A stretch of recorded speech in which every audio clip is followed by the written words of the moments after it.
Ngayong linggo sa Kapuso Mo Jessica Soho ay mamamangha, matutuwa at magugulat tayo sa balitang ito.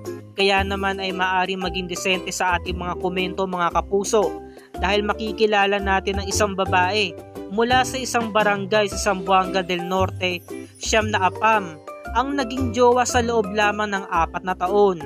Ayon sa kanyang pagsasalaysay, noong 18 years old pa lamang daw siya. Yung mga kapitbahay niya raw kasi ay meron daw mga jowang apam. Kaya nainggit siya at nagkaroon na rin siya ng interes na parang nagugustuhan niya na magkaroon nga ng jowang apam. Ang ideal man ko po ay yung matatangos ang ilong, matangkad tapos iba yung kulay ng buhok at mata nila. Mga 5 ang dating apps ang nasa phone ko noon. Nagbabayad po ako kasi kung hindi po ma-change ang location. At puro Pinoy ang mga makikita ko.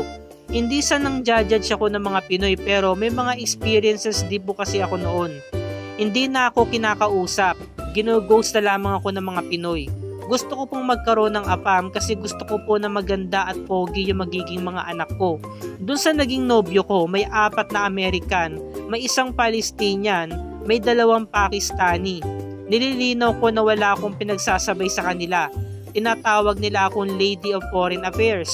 Ako raw yung pag-asa ng bayan, in a negative way. Bayaran daw ako, gold digger daw ako. May mga nagsasabi na hindi naman daw ako maganda, hindi naman daw ako sexy. Nasaktan ako kasi bakit ginajudge nila ako agad. Never ako nangihingi ng kahit anong amount o regalo mula sa mga apam. Eto mga isinalaysay ni Sheena, ang Pinay na mayroong siyam na karelasyong foreigner. Bukas ng gabi mga kapuso ay mas makikilala pa natin siya, pati ang kanyang siyam na naging karelasyon. Sabi-sabi natin pakatutukan yan mga kapuso.